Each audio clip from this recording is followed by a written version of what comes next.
So Sinead, when I was researching your profile and learning a little bit about your career, I learned and realised that you're definitely a very private person, and there's not much about you personally in the articles or online.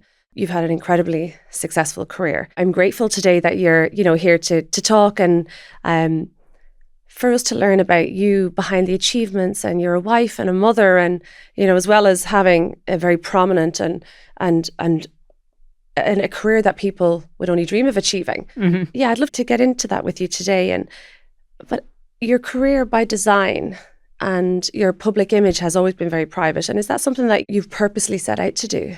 I don't think so. I think as a woman in business, my DNA is always business, has been business. And, when you start a startup and you're getting it to market and you're getting the product out and so on and so forth, all you want to talk about is the product. Yeah. And that's my comfort zone when I'm talking about the business and the DNA of that. And the DNA of me is to kind of do that and scale businesses worldwide. And that's where my comfort zone was. Not so comfort zone in telling people, well, actually, when I get off the plane, I do the shaking back and put the professionals back. So, yeah, you're like, I don't think it's as interesting. To kind of get off the plane and say, what's for dinner, mum? But that's the reality of the situation as a working mum. You have the persona of, successful in the boardroom, commanding this, that and the other, and then you go home and you make dinner. That's kind of it. Keeping that private. Sometimes it's sacred, you know, and as well, maybe you're not necessarily so comfortable, talking about, your personal life, and that's to be respected and absolutely understood. We're going to chat a little bit about, you and your life and kind of how you came to have these achievements. And I know you grew up, you were one of five. One of five, youngest of five, yeah. And what was life like for you growing up? It was like any other, kind of like one of five back then was a normal family. Yeah. One of two now is kind of a normal family. But I grew up in a very middle class family, working hard. Parents, mum had two jobs. My father worked in the ESB. Gone at 7 a.m, getting us all up, porridge on the table, all that kind of stuff. And so it was very normal upbringing. I can remember the RTE news where, Charlie Haughey was saying tighten the belt and all of that kind of stuff, where it was hard, and as I think I was about 10 at that stage, and like you're taking all of that stuff in where tighten the belt, things are going to be hard, and you're worrying about stuff.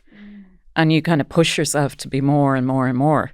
And that's what life was growing up in the 1980s. It was a tough environment for a lot of families, I'm sure. Generation X, as they call us, I think a lot of people would relate to that you grow up in that environment and you just pushed yourself and you kind of wanted more for your next generation and so on. And we'll come to that in a minute in terms of how that kind of success transpires into other kind of complexities and how you manage that in the family life. But that's what life was like. I grew up in a very, very normal family like anybody else. And I was the youngest of five. I had three brothers. My sister Louise is the second to me. And then Gary, Declan and Lawrence, my brother. And Larry, my father, who's a big influence. And Brenda, my mother, who's an amazing woman. Like she's just like... Yeah. My father passed away, but...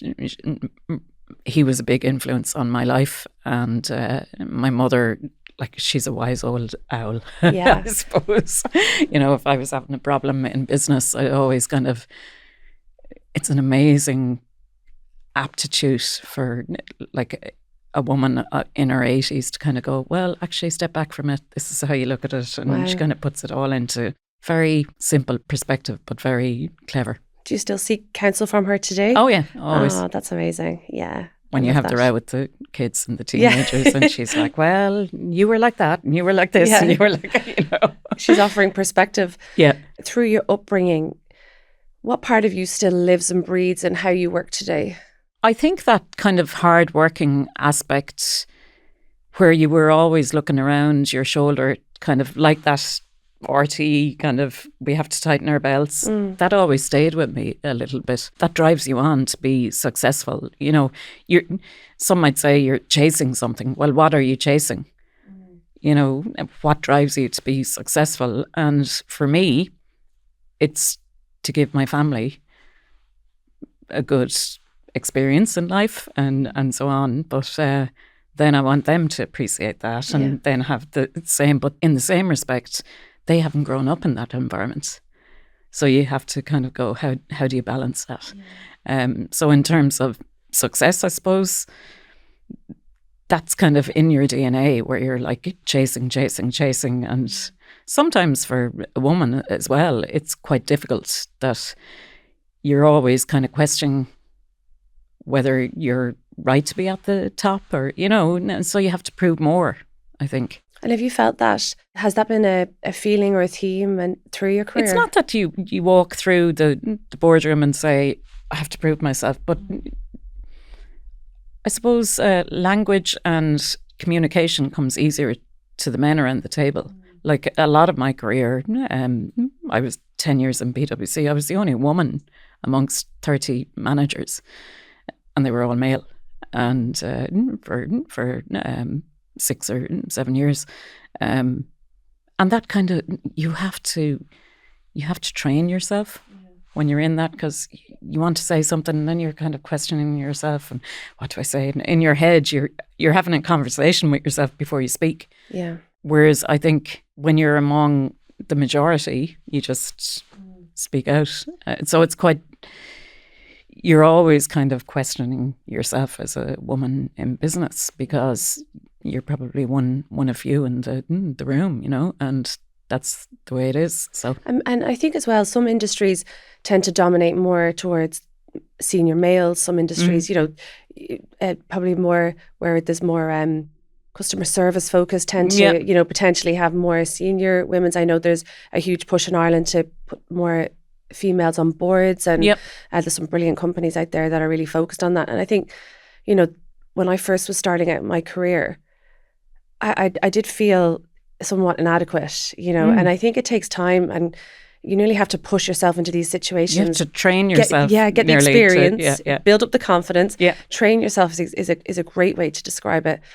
And which shouldn't be, but it is what it is. And I think that's what makes women very successful in the boardroom, because they're thinking, like, when I sit there, I'm analysing every kind of, well, how does somebody react to this? How does somebody react to that? If I say this, so you're having a total, like about 10 conversations in your head before you say anything. Yeah. And I think that's why women are successful in the boardroom, and they bring balance, you know. Yeah. But they must have the courage to challenge, and kind of when the other gender blurts out something and you say, well, actually, that's total BS. Yeah.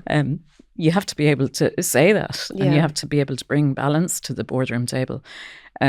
But before you say that, I know that there's 10 conversations going on in your head before you say it. Yeah, for sure. And I think that's actually a very important point that you've made. It's having the confidence in yourself to be able to challenge a point, you know, when it's there's a bit of potentially fear or lack of confidence there, and you can sometimes walk away kicking yourself going, and 100 times I've walked away from a boardroom saying, why didn't I say this and why didn't I say that? But look, that's what drives people on. And you know, it's the same in any business. When you fail, you learn. And I'm not saying that if you don't speak, you fail, but you know, it's learning and it's training, and everything is learning and training, both in business and at the boardroom table. And when you come away from it saying, why didn't I say this and say that, you'll say it the next time. And to make a promise to yourself, and then you can't break that promise.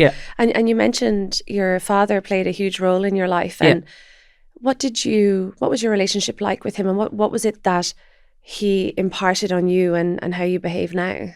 He was a very shy person, and I think I have those traits as well, but he was a very smart person, and interesting enough, at his funeral, a lot of people came up and said to me, you know at funerals they kind of come up and tell you the character of the person, and a lot of them said your father was this and your father was that, and it resonated with me. Like, that's the way he was. He, very encouraging, very gentle. And like he said to me once, I think it was 14 or 15, you could be really, really successful. And he had seen that aspect in me. And I said, but sure, I'm a woman. And he was like, I don't care. You're going to go on to do really... And that encouragement spurred me on.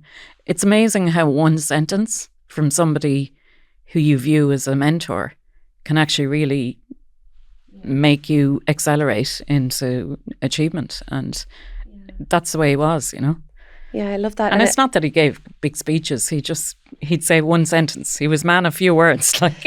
Yeah, that's probably why it was so impactful, because he didn't overspeak, and what he said had meaning behind it, and somebody actually only said recently, the loudest person in the room is not the smartest person in the room, and it sounds like that's what you're describing. And we've chatted a couple of times now, and I definitely get a sense from you, probably similar towards your father, that talking about your achievements is not necessarily a natural comfort place for you. No. And there's, and you've hit the nail on the head. I would have said maybe there's a shyness, or there's a reservation, or there's a modesty about you. Absolutely. And do you think that comes from, being similar to your dad, or is that something that's in you?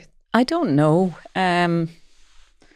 Maybe it's from the era that I grew up in, that modesty, it was like, and for women as well, I think when you're successful in business, there's an awful lot to consider outside of what you're doing, in terms of you don't want to be perceived as boasting. And that kind of brings you back to the product and the DNA. And again, if you're in a startup, you're all about that rather than yourself. And so I think it's a myriad. It's kind of a jigsaw puzzle of a lot of things, I think.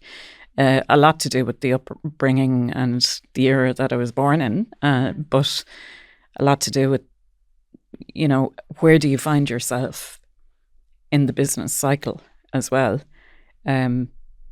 Like, if you're in a startup and you're scaling a business and you're talking about yourself, what's that going to do? Like, you need to talk about the business to get it scaled, to get it marketed in outside of Ireland and so on. Am I shy? Yes.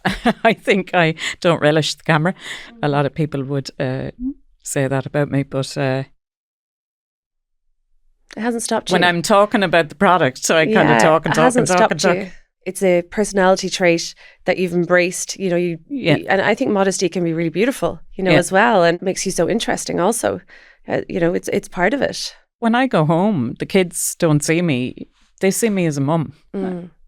With the Hoover, what have you done? Where's your homework? Where's the usual kind of stuff, and the usual madness of a household. So if you get caught up in your own ego, it can escalate and it can affect things. And I prefer just to kind of be private and just on the download and be successful. And what keeps me going, as well as we'll come to the private life, but on a business scale, is, when you look at a floor of 500, 100 people and all of their mortgages, and you kind of say, okay, I've done something good, because these guys are, they're earning a living because of the company and the success. And it's not just about founding the company, it's about nurturing the idea, operationalizing it, marketing it, entering new markets. And when you look around the room, and even like the messages that I get from people that I would not have even noticed, and they said you had a massive impact on my life, that's, to me, is amazing, It's powerful. It gives purpose. Yeah. I look forward to actually talking about how you built the business and, some of the accolades that you've achieved. And you spent 10 years in PwC. Yep. And you were living in Jersey. And then before all of the success started, and you moved back home to Ireland. What drove the decision to move home? I had my first child, Connor. So my husband, Jim, and I had got married. We went actually abroad together. He was in PwC as well. We met in college in Waterford together. He was studying chartered accountant, so was I. I went to Jersey. He came with me. Then we ended up engaged, got married back in Ireland, went back to Jersey, had my first child there. And he was 4 months old, and I just wanted like the grandparents to know him, you know. And I said, and Jim was like, oh yeah, he wanted to go home, and I would have kind of stayed, but we kind of said, okay, let's go home. Yeah, and home. Up we went and went home. So that was after 10 years in PwC, very successful career. Cut my teeth in regulation, had a lot of difficult jobs, as I said, one of the only female amongst 30 male managers, and a lot of difficult work, but that laid the foundation to a lot of the success that followed, because I had multinational tax experience, regulation, all of that kind of stuff, and I wanted to come home for an easy life, and that's not what happened. That's not what happened. Anything but. And can you tell me, I know you have 4 children, can you tell me a little bit about your family? Yeah, so I have 4 children. Connor is 20, Sean is 16, Saoirse is 13, she'll be 14 in 2 weeks, and Donncha is 10. So I've got the full spectrum. Yeah, wow. Of one in university, one heading towards her leaving cert. Saoirse has special needs, which we'll come to in a minute, and Donncha then is 10 in primary school. And your son Connor is studying in the US? In the US, yeah. So he's in Atlanta, in Georgia Tech. Can you tell me the story around Connor going to the US? He's amazing. The other 3 are as well, which they're quite unique in their own way. But he I think he was in 5th year, and I came home from a trip somewhere in the US, and he was like, I want to show you something, and we have an upstairs downstairs type of house, so you kind of come in on the upstairs and his bedroom is downstairs, and he said, come down, I want to show you. I said, what is? And he said, look at those books. And I said, what are they? And he said, they're the SATs. And I said, okay, where'd you get those? And he said, on Amazon. So he said in 5th year he was going to study the SATs, which he did. And I was in San Francisco at a business meeting, and he rang me after the SATs. So he studied them, did the exams. We brought him to Belfast, I think. And he rang me and said he'd scored in the top 1% in the world, and he got a scholarship to Georgia Tech for physics and mathematics. So, wow. Yeah, he's one of those brains. I can't even comprehend. So when you come home and you just want to do the dinner after a whole day of like boardroom, and he comes up and he's starting to talk about black holes, and I'm like, oh my God. Oh wow. But, fascinating, but like difficult to wrap your mind around. Wow. Yeah, so he's out there and he's gone into his 3rd year. Wow, good on him. Yeah. And 5th year, so also studying for his leaving. Sean is in 5th year. Yeah, he was studying the SATs in 5th year, and Sean has just gone into 5th year. Stress. Yeah. It's so week 1. Okay. Yeah. So I'm like, you're not in your leaving cert just yet. But equally as kind of bright, but not as intense, but results as bright. And he's a great kid. He's very aware of his own surroundings, whereas Connor would be aware of his own academic. Gotcha. Yeah. He's focused. And then there's Saoirse, which I'll come back to. And I had Donncha after Saoirse, he's like a little golden heart. He's just a beautiful child. Yeah. And it's a lot, like the career you've had and continuing with, having a family of 4. Yeah. It's not a small, like it's a huge thing. I think we chatted and, I find myself in a place where I have 1 child and the thoughts of having a second, it's the biggest decision in our house, and maybe overthinking it. But I commend, you know, four, and it hasn't been without challenges. I know that, you know, like Saoirse's entry into the world, and, you know, your two worlds of work colliding, your demanding company, and also for Saoirse. How did that impact you with Saoirse's, you know, her challenging entry into the world and what you face now?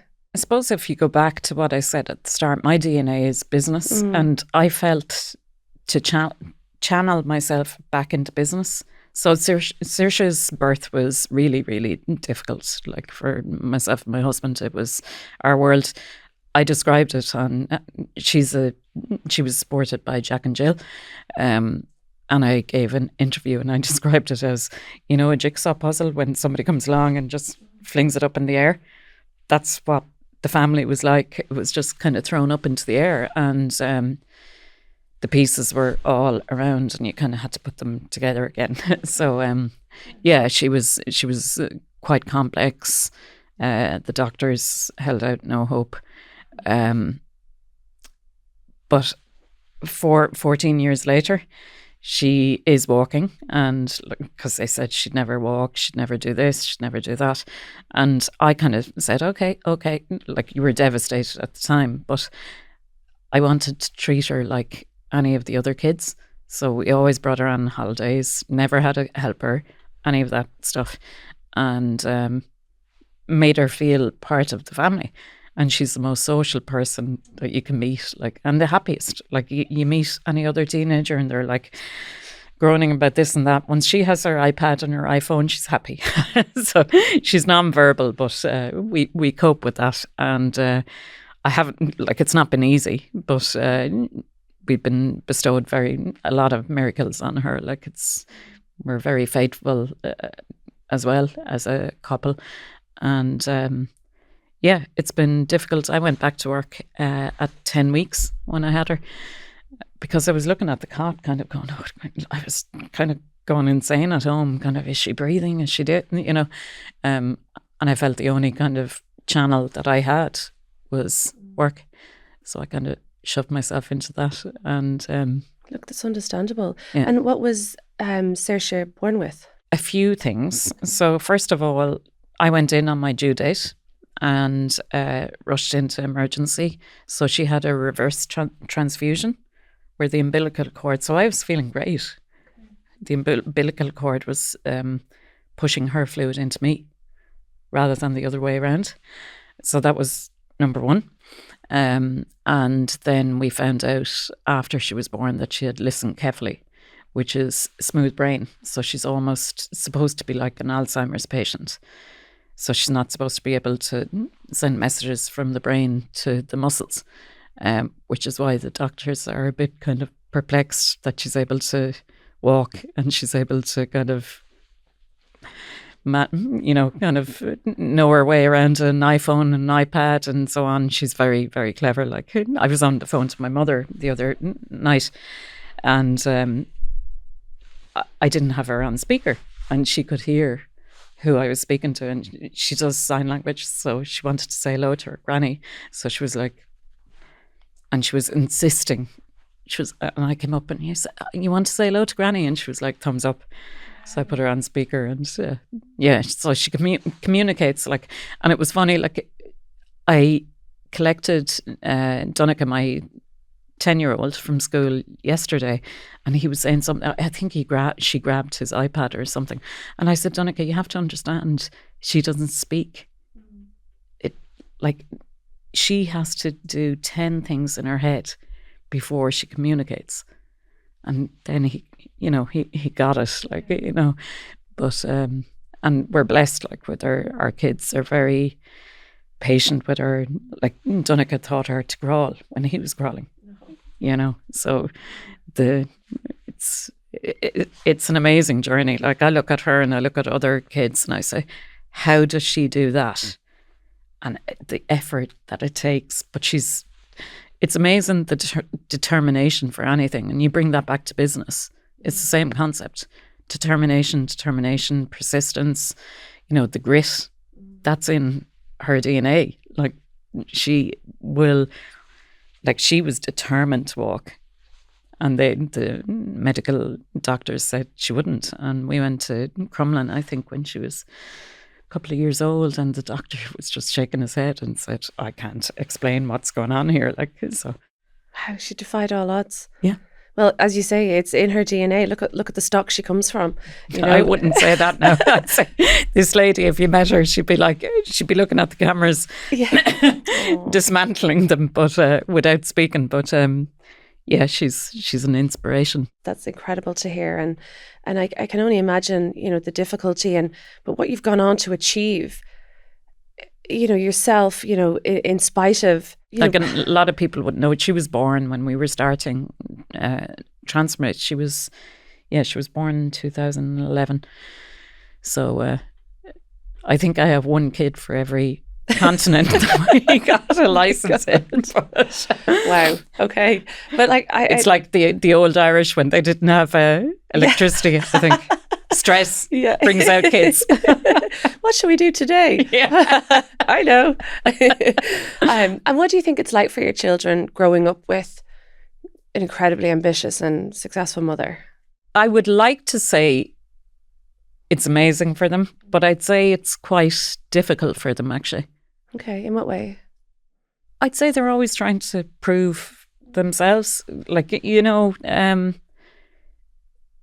to grow up in a family that's successful, and my husband is as well, they're trying to say, well, I am as well, and look at what I've done, and look at, you know, so, and you're kind of on the phone and you're trying to do, but look at what I've done, you know, even down to a maths test, and you have to stop and kind of consider, well, that's their big thing. And if you don't, and if you're constantly on the phone, which I made loads of mistakes on that, by the way, it can be, well, you didn't look at my maths test. And all of that. So it can be, I'd say it can be challenging for them. Do you know, it's just as you say that, my granddad was always, I think all of our family have always tried to prove themselves to my granddad, because he was, for example, there was just on a test, and I think something like, let's say 84%. Yeah. And I was excited to tell my granddad, and he is like, so did you find out where you fell down on the other 16? Yeah, and that's the exact thing that they hang on to. Yeah. And you spend the rest of your time like... And then you say, why did I say that? Yeah. And then you're going, oh, actually, maybe I need to look into that. And then it's like, am I good enough? You know, is that okay? Is that not enough? You know, and there is, you know, the words can... you know, really have meaning behind them, even though there's a positive intention there, you know, just what it can mean. But they view it as criticism, like it's a different era.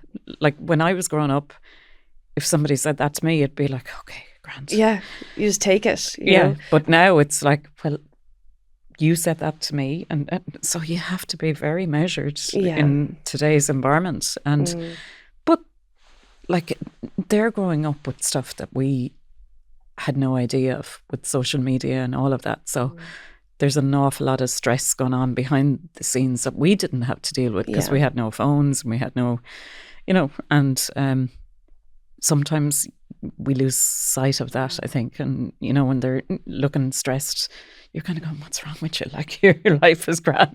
Yeah, and that's true. Yeah, the pressure from social media for appearance as well. Yeah. But it's probably, you know, I'd imagine that you're probably a bit of a role model to them, you and your husband, you know, as I would hope so, but they kicked me in the backside mostly. Okay. Oh, they like, pay me attention now. Yes. Yeah, I can understand that as well. It's like my 3-year-old, if you don't give attention to her, you know, she's like knocking on my ankles, you know, and I try to be very present when I'm with her. Yeah. And then I go into the office and she knows that, you know. And you need to balance that as well, like, because you can give more than you should as well, presence, and you kind of need to go, well, mommy needs to be here now, and you need to understand that, you know, your Lego set that you're playing on now has been bought because of success and so on, and it's just parents' nightmare, like trying to find the balance and juggling even the guilt around it. And I know you and I spoke about, you know, some of the sacrifices that come with, you know.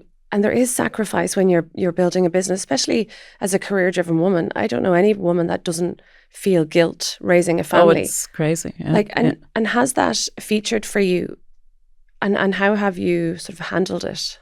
How have I handled? I probably not well. I'd say. I don't know.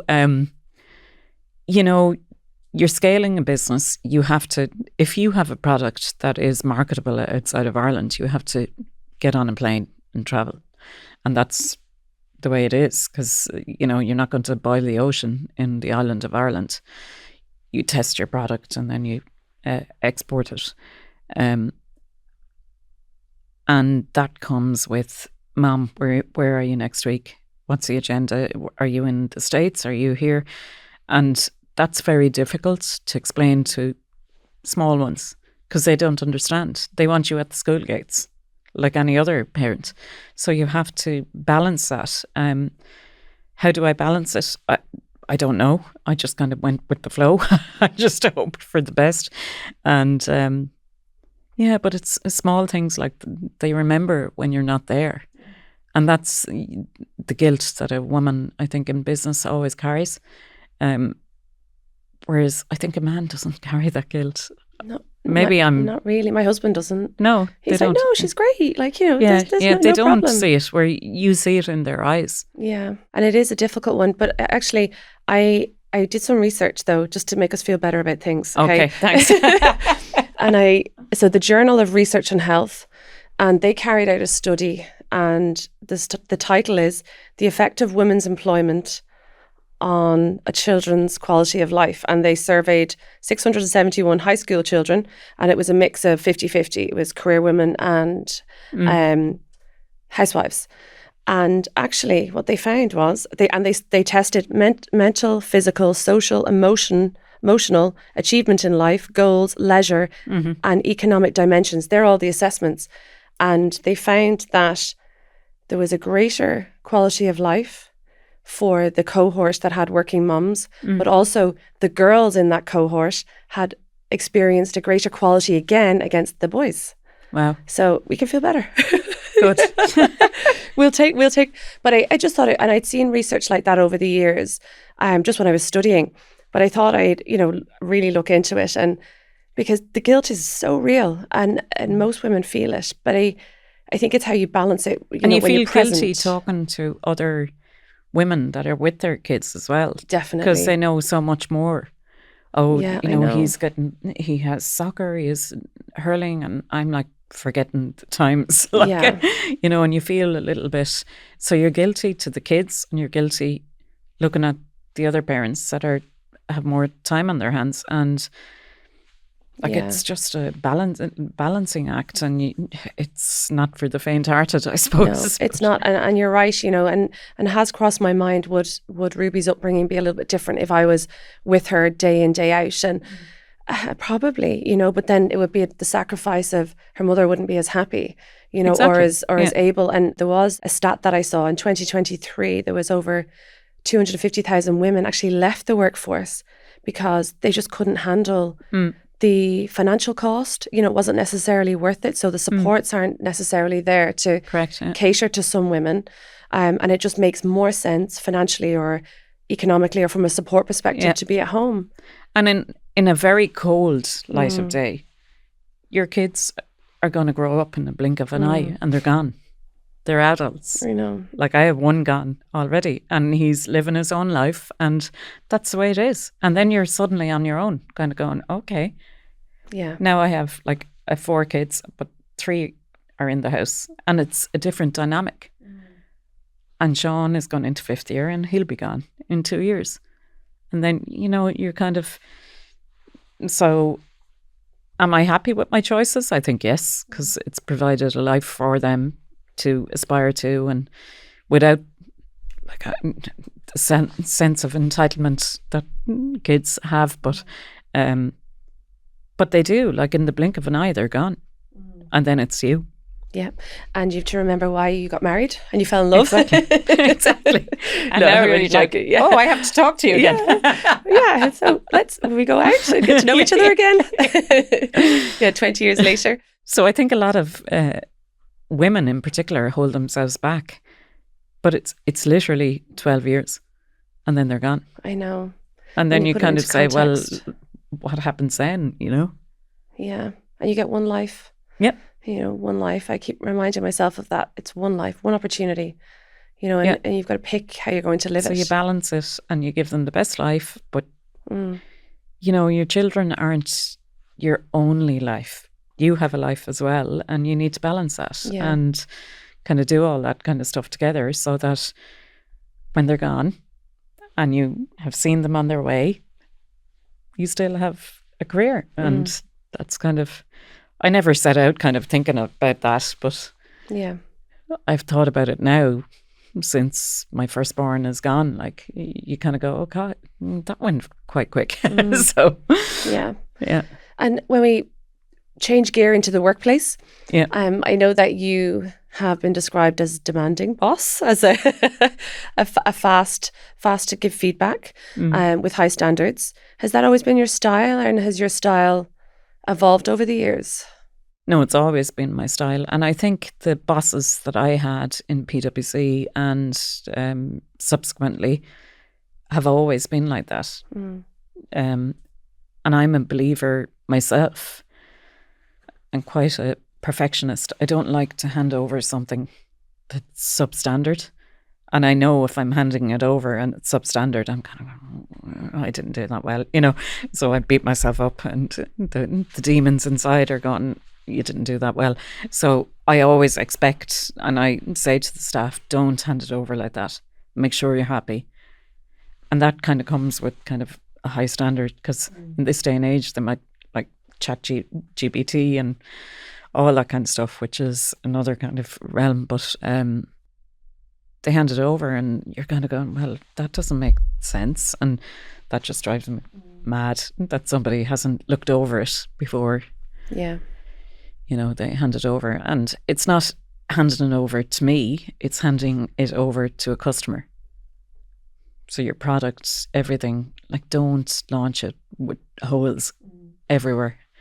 Make sure, now I'm not saying don't launch it full stop until it's perfect. Everybody needs to kind of have the grey lines, but at the same time, you need to do what it says on the tin, which is make sure from A to B that it works. And have you ever found yourself in a position where direct feedback has been uncomfortable for somebody, or it hasn't been received well? And how would you handle that? Yeah, I'm a believer in like constant feedback. Like, performance management needs the formal process, the annual process and all of that, but you shouldn't wait till the annual.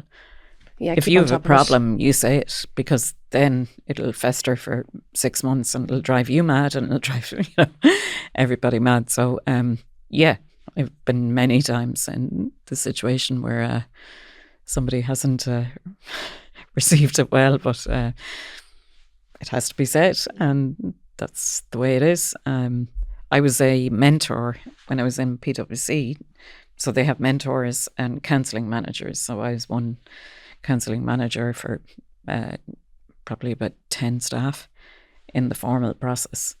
And you might know those staff, whereas in the business and your staff, you know them and you know what they're doing. So it's quite different dynamic.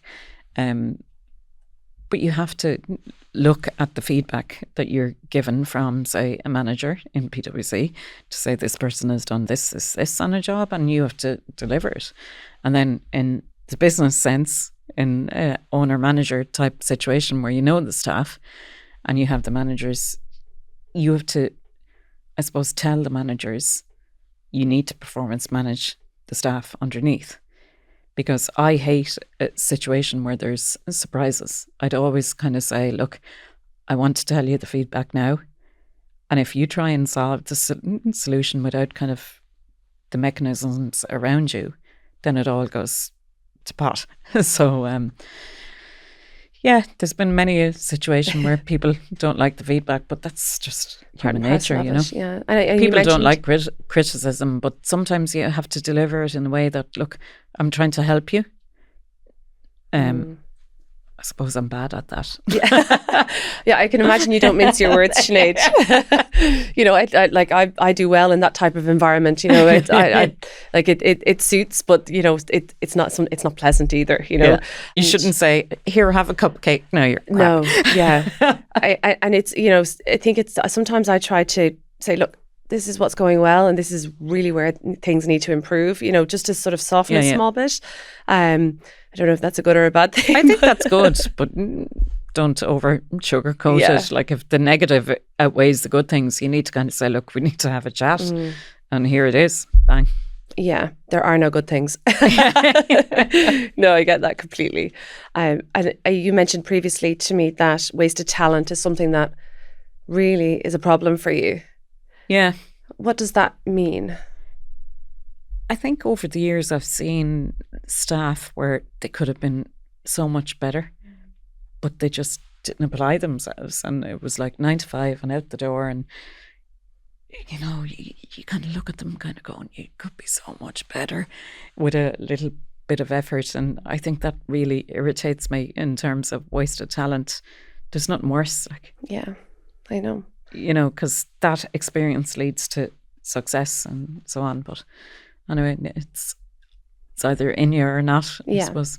And so I think some people as well, like they're sort of happy to plod along. Yeah, you know, I think it's not everyone's trying to take over the world as well, you know. And they're quite happy in their skin with that. Yeah. And like, that's fine for them. But to me, it's kind of, come on. You could do so much. But at the same time, when you look back over the years, now I'm more elderly than I was. You kind of look back and you kind of say, well, they're probably right, you know. Yeah, different perspective. But you have to balance, I suppose. And Sinead, you've achieved a unicorn status, which is incredible. Can you, for people that don't know what that means, can you tell me a little bit about what that is and what's involved in it? It means a valuation of 1 billion plus. We were the first female-led company to achieve that in Ireland, so I'm very proud of that. And a lot of people say, what does that mean to you? Actually, and I go back to earlier when I said, when I look out on the floor and I see how many mortgages you have when you go to bed at night on your shoulders, that's what kind of strives you to be successful. It's not about the valuation with me. Valuation is great. It's stakeholder value. It's, you know, credibility for the external shareholders. Absolutely essential. But does it drive me as a person? I suppose the people development. When I look at what we've done in the business, a lot of the executive team have been promoted from the ground up, and that to me is lovely. Like, you know, they're at C-suite and they're, you know, a lot of nice messages saying you changed my life. That to me is amazing. Valuation is great because it puts you on a pedestal to get more business abroad and so on. So it's kind of a badge of honour in one sense. What did I do when we got that? We got the term sheet on Christmas Day. I was taking the turkey out and Jim was like, please, my husband was like, please stop talking about the valuation on Christmas Day. So, you're like, but a billion. Yeah. You're not listening. And we had a little dance and a sherry and everything was good. But then it was back to work.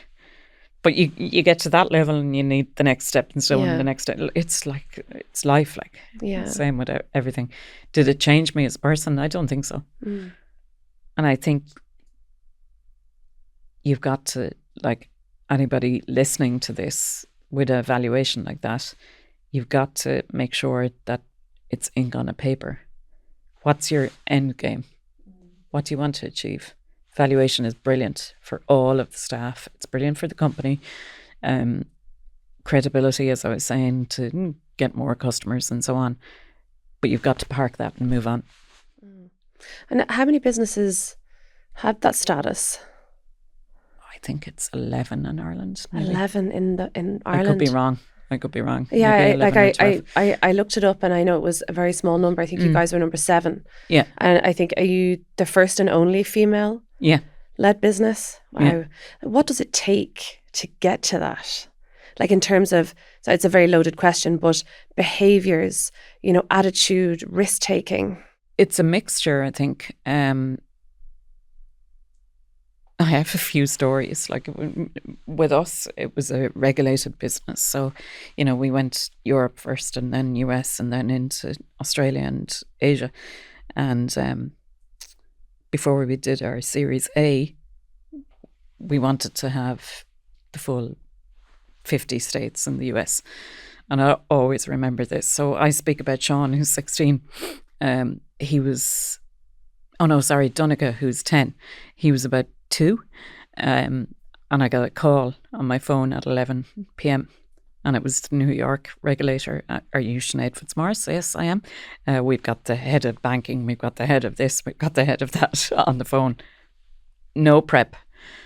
We'd like to interview. We were in application for 4 years, and that's what it takes to get a New York license. And they went forward with a 3-hour interview, just machine gun questions off the hoof. And at the end of it, they said, you got your license. So I was like, it was like 2 a.m, I think, at this stage, by the time we finished the call. And I was like, yay, I've got my license. And I ran around in silence, 3 a.m. Sorry, 5 a.m. or something at that stage. Wow. I was running around the house. I found my husband lying on the floor with Donegal, who's now 10, who was 2, trying to put him to sleep, and I had nobody to celebrate with. So I was like, yay. I said, Jim, we've got our license. He was like, don't wake him. Gosh, it's just, you just don't imagine that, as the... And then we went for Series A. Wow. Like, it's such a huge achievement, and... Yeah, it's long. It depends what industry you're in, right? And what you want. What is the end game? What is the strategy? What is the product? How quickly can you get from A to B? With us, it was regulated. Our strategy was B2B. So we needed to own the moat of licenses, which was a really long, license by license by license by license. So to own that, you needed to eradicate the SWIFT system and the interbank system. And that's what we did. But with other businesses, it could be different. But again, what is the strategy? What's the end game? And what are the sacrifices that need to be made in between? And that's kind of it. Like, for us, it was like the licenses, the first 9 years of the infrastructure build, it was like read every legislation. We kept it all in-house. So I read all of the legislation in every port, I think, for each license, and off we went. Wow. And just to clarify, so the valuation of $1 billion is, if somebody came along today and they were to acquire your business, they would purchase it for $1 billion. But that was then. Was then, yeah. Okay, so it has moved on since. Yeah, so that was a point in time. Yeah. And is it organically grown? Is that the criteria where you've grown it yourself organically? It was for 9 years, and then we had a Series A and Series B with external investors. Fundraising. Yeah. Wow. God, it's just it's beyond my grasp. I'm like a 9-man business, and it's just, I think it's incredible and very inspiring. It's a great story. It's a great journey, but when you're in it, you kind of don't think about it. You're just doing. But that $1 billion valuation, that's now kind of gone on. It's a different valuation now today, and that's great. Right. Because the strategy is playing out. And do you have advice? So somebody listening to this, is feeling motivated and inspired and wants to do something with their business. Now, this is, is there advice around a business structure or template or an approach that you can share?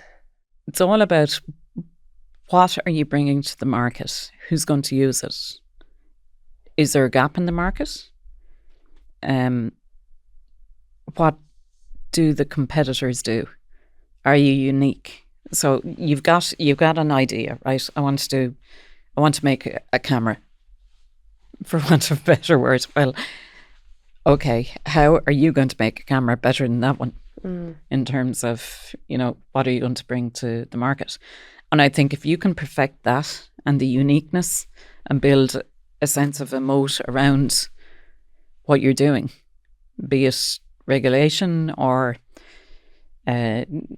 trademark or, intellectual property, then you've got something.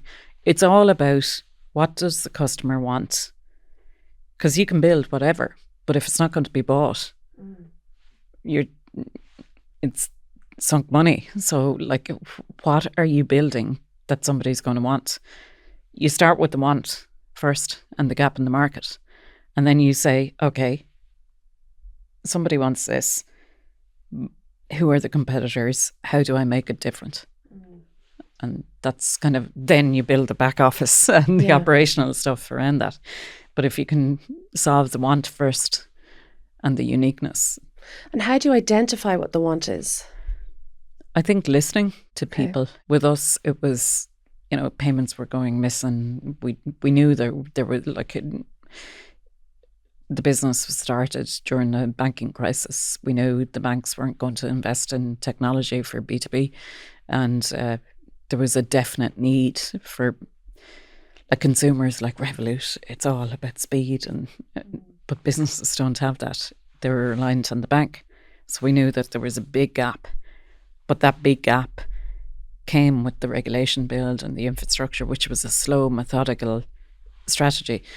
So you've got the value of a big, big gap in the market, but you've got to build it. It doesn't come overnight, like any overnight success. I'd question that, but but you start with the gap in the market. Like, what do you want to sell? You can't just sell something.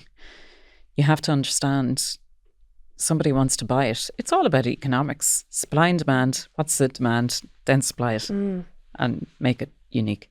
So I think even talking to your customers, if you're looking for somewhere to start to really expand your business, if I use my own business, for example, like recruitment, we're going through real change. Yeah. Our biggest threat right now is AI. And also employers hiring their own in-house consultants. Yeah. So we have skills and, experience that we'll always be able to perform. And I think we still have the human touch, which is it's hard to replicate unless robots in 20 years are, conscious. I really don't know. How would that ever exist?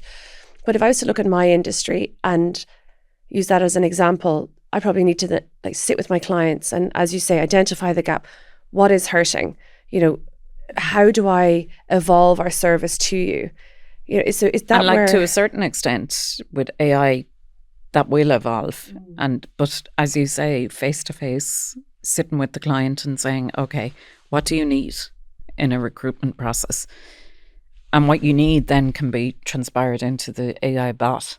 But that first and foremost kind of interaction with your client is very important. So it's the demand versus the supply. The supply can be AI generated in whatever means for your business, which will be very efficient. But at the end of the day, getting out there and kind of understanding what they want. Like, from a recruitment point of view, when we were scaling the business, we used recruitment, and often they just fire CVs at you. Yeah, that is a pitfall in our industry. Yeah, so if you have the human touch and the customer service and perfected that, once you get that from the customer, then it goes into the bot. But to a certain extent, I don't think that the bot can kind of grasp that. Yeah. But, they're learning every day. I know. And that's why we're small and niche, because, is our business scalable? I don't know the business model that we have. I think it's scalable to an extent, but I think that because we offer something quite bespoke and it requires expertise, I don't know how scalable that is. Maybe into different regions is probably where, hiring people like us in other regions. And like that, people would often say to me, well, what happened during COVID and Brexit, and reliant on markets like that. AI might be prevalent in one market but not in the other, so you pivot bring your model into the different locations. And that we're really looking at the business at the moment, and what's next, and what's the quality of consultant, and I think every business is looking at AI, kind of going, what is what is this going to be like in 3 years? And it's moving by the week, and they're learning by the week. I know it's a strange environment, but. It's been positive for us so far. It's actually improved efficiencies, and it's taken some administration away. So it's helping to date. It's not it is still a competitor, but it is also helping. I know that right now, you are looking at other options, and you've moved on from TransferMate, and I know that you've taken a whole new direction in your life, and it's a different pace and a different focus. What's happening for you now? I've been kind of called into the advisory non-executive role for a while, my brain. So that's what I'm doing. I'm the chairperson of an AI company, investment funds. We need to talk. So I'm at that, and I'm advising private equity companies on fintech investments and so on. And it's really interesting, kind of not looking at one business, but looking at 10, 20 businesses that I'm not involved in, from kind of the afar, and kind of saying, have you thought about this? And it's really, really interesting for me. And I love it. Like, I'm at stage 3 of my career. So PwC was one, TransferMate Global Payments was the other, and now I'm into stage 3, and and not getting any younger. So no, you don't have to say that. Is there any interesting businesses that you can discuss? Nazaré Point is one. I'm the chairperson of that. Startup, but 7 years technology build. Really, really interesting. Again, kind of signalling when you can get in and out of the market via AI. So it's a really, really interesting business. And we're talking to major banks in the US in terms of adopting for their custodian side of the business. But that one is really interesting. The rest are very interesting, but kind of where those guys are at. Emerging markets, Africa, kind of, payment wallets in that direction, which I wouldn't have done in my previous business, but extremely interesting, because they're going to be the next kind of, I suppose, markets that need wallets and so on and so forth. So a lot of opportunity. What I'd say is, when you move career, there's an immense opportunity out there. Like, it's crazy. It's kind of eye-watering what comes across the inbox every day. So life is good. But at this stage, I'm not hopping on a plane from A to B to C, and I'm going to taking it in my own turn, so it's good. It's different pace, different focus. Yeah, you've been more cooking at home. It's still fast, but it's still like, what are you doing? What are you doing? But at the same time, I'm not at the other side of the world, so it's good. Yeah, that's great. Well, Sinead, thank you so much. And to wrap up our interview, we have 3 fun questions. Oh, I didn't even think about I these. Hope you're ready. Oh my God. Okay, so if you were stuck on a desert island, what 3 items would you bring? This is going to sound really strange, right? So I've got mad curly hair. So my hair product number 1. Okay, yeah, that's fair. My phone and a Wi-Fi booster. Okay. Well, we could package the phone and the Wi-Fi booster together. So what's the third one? Ooh. What do you enjoy? I'd probably bundle my kids and my husband into a suitcase, probably. Okay, you're moving there. And what was the last book that you read or podcast that you listened to? I'm not great on podcasts. I'm just not. I like to listen to music. Yeah. I'm not good at podcasts. But I read Fast Money. Oh. Was the last book, and it's about the Formula One industry. And it's Do you recommend really, it? Yeah, really interesting read. So it goes right back to the origins of Formula One and the whole, how it's kind of constructed as a business. It's really good. Yeah. And if you were to host a dinner party, what 3 guests Which three guests would you invite? Now, I like the bit of crack, right? Yeah. So I didn't guess.